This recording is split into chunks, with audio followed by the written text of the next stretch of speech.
Hello guys, ಇದು ನಮ್ಮ NR ಪುರದ ಸಿದ್ದರಾಮಯ್ಯ ಸೇತುವೆ ನೋಡಿ. ಸುಮಾರು 1 ಕಿಲೋಮೀಟ್ರ್ ಹತ್ರ ಆಗ್ತದೆ ಈ ಸೇತುವೆ ಉದ್ದ.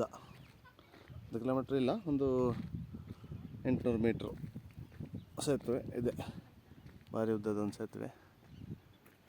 ಮತ್ತು ಈ ಸೇತುವೆ ವಿಶೇಷ ಏನು ಅಂತಂದರೆ,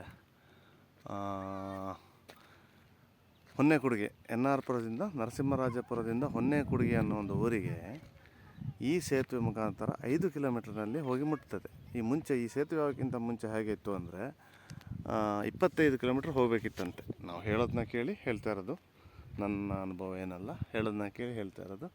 ಇತ್ತಂತೆ 25 ಕಿಲೋಮೀಟ್ರ್ ಇತ್ತಂತೆ. ಅದು ಈಗ ಕೇವಲ 5 ಕಿಲೋಮೀಟ್ರಿಗೆ ಮುಗಿಸಿದ್ದಾರೆ ನಮ್ಮ ಮಾನ್ಯ ಸಿದ್ದರಾಮಯ್ಯ ಅವರು, ಮುಖ್ಯಮಂತ್ರಿಗಳು. ಅವ್ರದ್ದೊಂದು ಸ್ಟ್ಯಾಚು ಸಮೇತ ಮಾಡಿ ಹಾಕಿದ್ದಾರೆ ನೋಡಿ. ಅಲ್ಲಿ ಆ ಕಪ್ಪು ಕಾಣ್ತಾ ಇದೆ, ಅದು ಸ್ಟ್ಯಾಚು.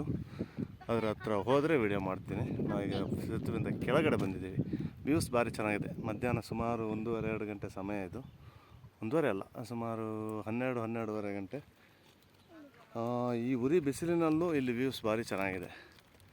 ಇಲ್ಲಿ ಸಂಜೆ ಒಂದು 4-5 ಗಂಟೆ ನಂತರ ಬಂದರೆ ಒಂದು ಕಾಫಿ ಪಾರ್ಟಿ, ಬಿಸಿ ಕಾಫಿ, ಬಿಸಿ ಬೋಂಡಾ ಬಜ್ಜಿ ಹಿಡ್ಕೊಂಡು ಬಂದರೆ ನೋಡಿ, ಒಳ್ಳೆ ಒಂದು ಜಾಲಿ ಮಾಡ್ಬೋದು, ಒಳ್ಳೆ ಒಂದು ಪಿಕ್ನಿಕ್ ಆಗ್ತದೆ. ನಮ್ಮ ನರಸಿಂಹರಾಜಪುರ ತಾಲೂಕಿನಲ್ಲಿ ನರಸಿಂಹರಾಜಪುರದಿಂದ ಹೊನ್ನೇಕುಡುಗೆ ಹೋಗುವ ರಸ್ತೆಯಲ್ಲಿ ಇದೊಂದು ಬ್ರಿಡ್ಜು.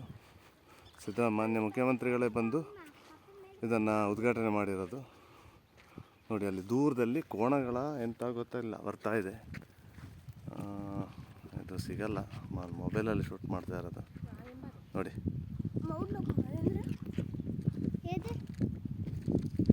ನೋಡಿ, ಕೋಣಗಳೇನೋ ಬರ್ತಾ ಇದೆ, ತುಂಬ ಬರ್ತಾ ಇದೆ. ತುಂಬ ದೂರದಲ್ಲಿದ್ದೀವಿ ನಾವು, ಎದುರು ಇಲ್ಲ ನೋಡಿ, ತುಂಬ ದೂರದಲ್ಲಿದ್ದೀವಿ. ನಾನು ಮೊಬೈಲ್ ಕ್ಲಿಯರ್ ಇಲ್ಲ. ಮತ್ತು ನೋಡಿ ಗಾಯ್ಸ್, ಭಾರಿ ಚೆನ್ನಾಗಿದೆ ವ್ಯೂಸು ನೋಡಿ. ಬನ್ನಿ, ಓಕೆ, ನೆಕ್ಸ್ಟ್ ಬ್ಲಾಗಲ್ಲಿ ಸಿಗೋಣ.